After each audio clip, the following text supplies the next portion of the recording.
Hey everyone, I believe this is lesson 6, and today we will be talking about how to use your P card.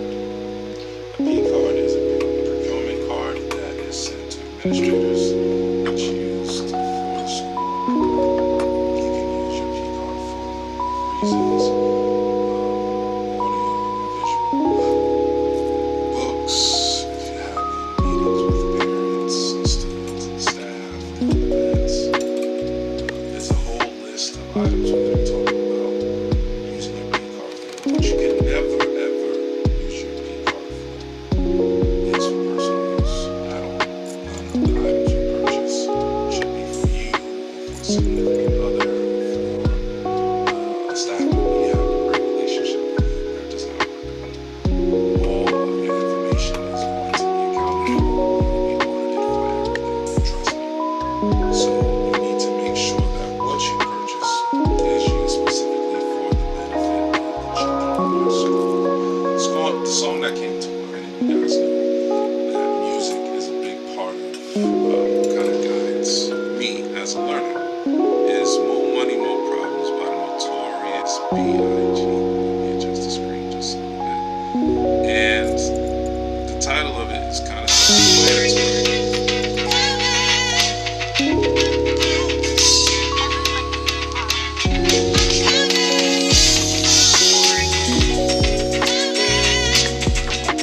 And there are consequences for your actions when it comes to inappropriately using your funds. Here, Notorious B.I.G. talks about having more money and having more problems. And that is 100% the truth. When you misuse your P card, you can have a lot of problems. And there's no way around the accountability factor when it comes to your P card. So the advice, of course, is not to misuse your P card.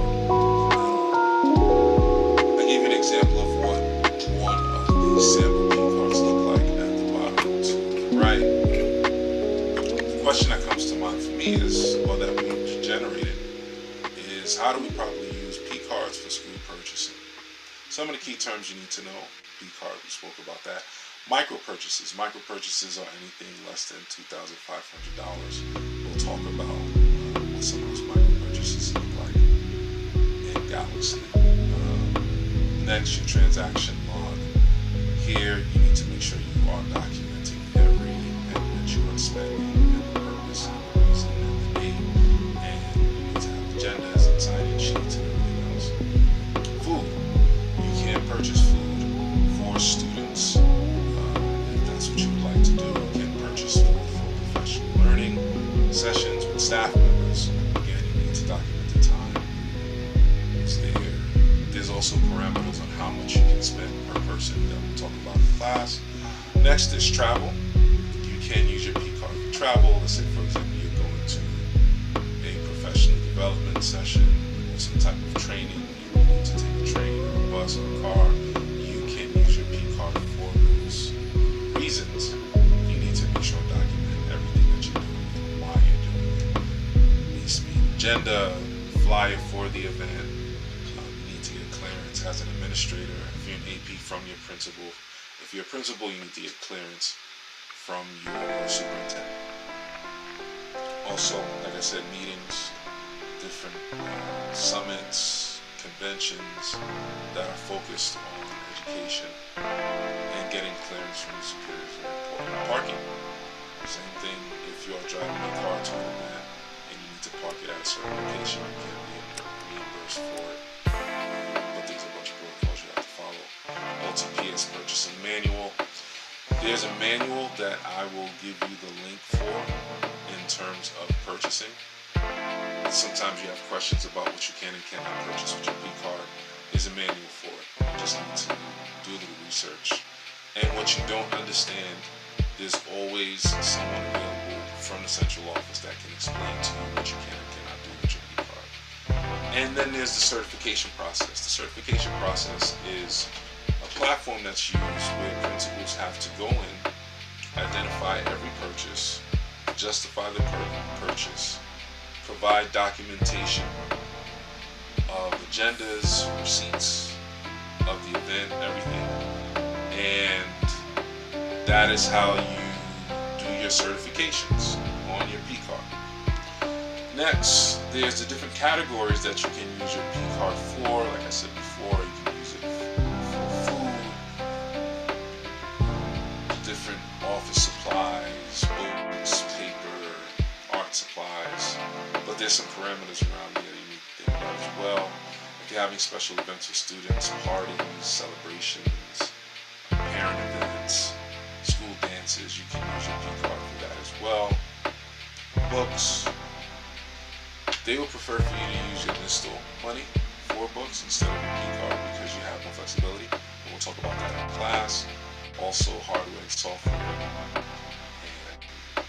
different things you need in terms of technology. You can use with your P card. Some of the problems that we face with P cards we'll talk about. There's a bunch of examples of staff members using cards for birthday parties and shoes, Louis bags, and all this other kind of stuff. I don't understand because everything is accountable. You're accountable for everything, and you have to be able to justify everything that you spend. So we're going to talk about some of those cases, and it happens a lot more than you would think. Next, in terms of your P card and purchasing, there's DOE vendors that you can look up on the DOE website. Some of those vendors that I use frequently, for example, Staples, Office Depot. There's a bunch of items you can use your P card to make purchases for with those vendors. I prefer to use vendors, and I prefer to use other vendors that the DOE approves of. If you're not going to use vendors, make sure and have documentation that whatever you're purchasing from wherever you are purchasing it from, that there's a rationale and a reason and where you're accountable. Meaning they can come into your school, find the materials there, and see that it's being used. For myself, I like to use social media, anything that we're doing, as a way to also support the agendas, timestamps for everything else. Everyone has their own strategy. Important topics that we are going to be discussing. One, your P card should have one holder. If you're going to have multiple folks with a P card, usually there'll be one other person, like a guidance counselor, that's still aware of purchases for students in temporary housing. That's fine. That person is going to be held accountable for the purchases as well. Documentation. There always has to be documentation for everything that you do. If there's no documentation, you as an administrator will be held accountable. You have to pay back money to pay back.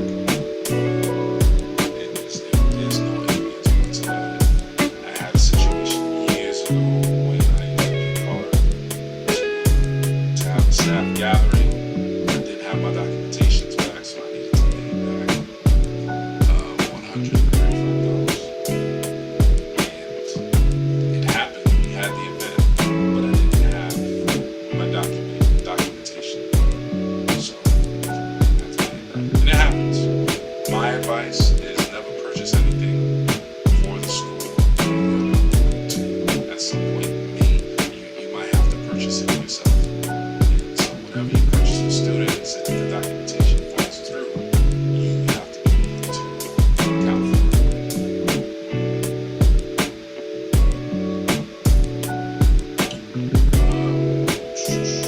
Bidding wars. We're going to talk about 3 bids. There's a 3-bid regulation. If you want to purchase an item, you have to show that you've tried to get this item in 3 different fashions, and you chose the one that was the least expensive. We'll talk more about that in class when we get the time. Gifts, rewards, incentives, none of that can be purchased specifically for staff.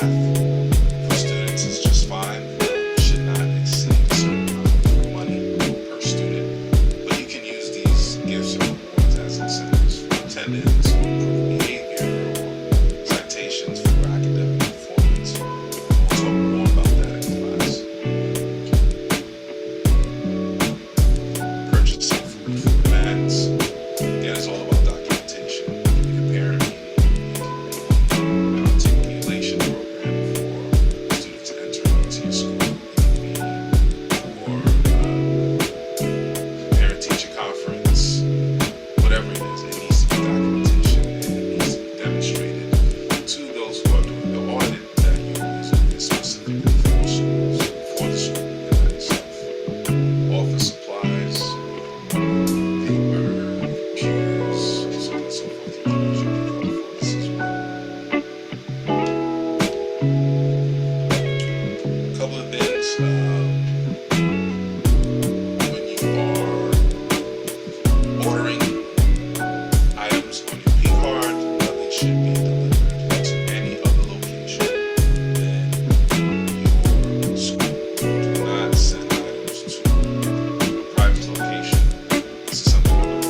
P card limit, I believe, is $20,000 per year. It's the most that they'll put on your P card. So a quick tip or trick that I'd like to share with you guys is to set aside funds on your P card for all of the cultural events that you want to have, all of your extracurricular activities, parties.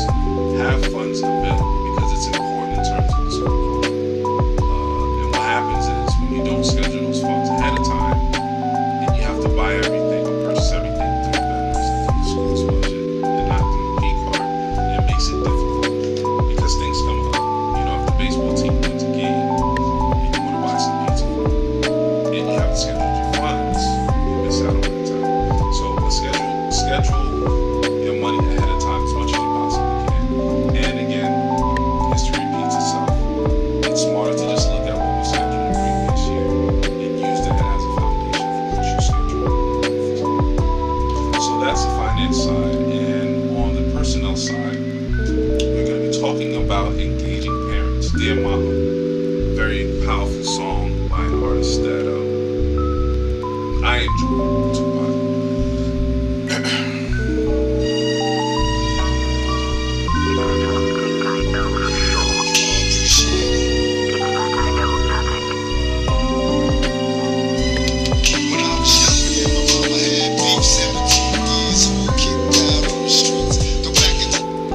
So for myself, it's this notion that parents don't want to be in schools. They don't want to be in schools. And that's not true. Parents don't want to be in any space where they are belittled, disrespected, spoken down to, or triggered. And so for a lot of parents, they avoid schools because they don't want to say or do anything to embarrass their children. Parents have issues outside of the school building that impacts the way that they interact with teachers. They also have experiences.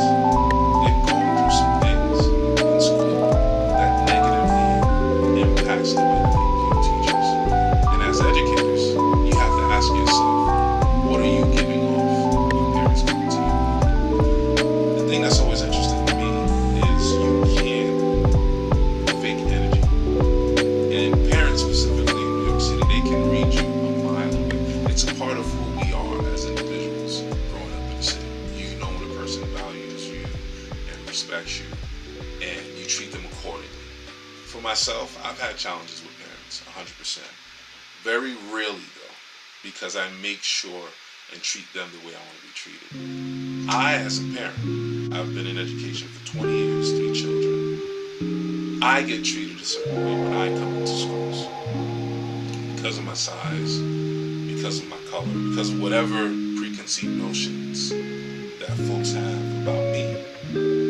When I just want to have a conversation about my child, there's a certain tone that's set before I even step foot in the building. So make sure that we'll talk about it in class, but we're going to talk about some ways to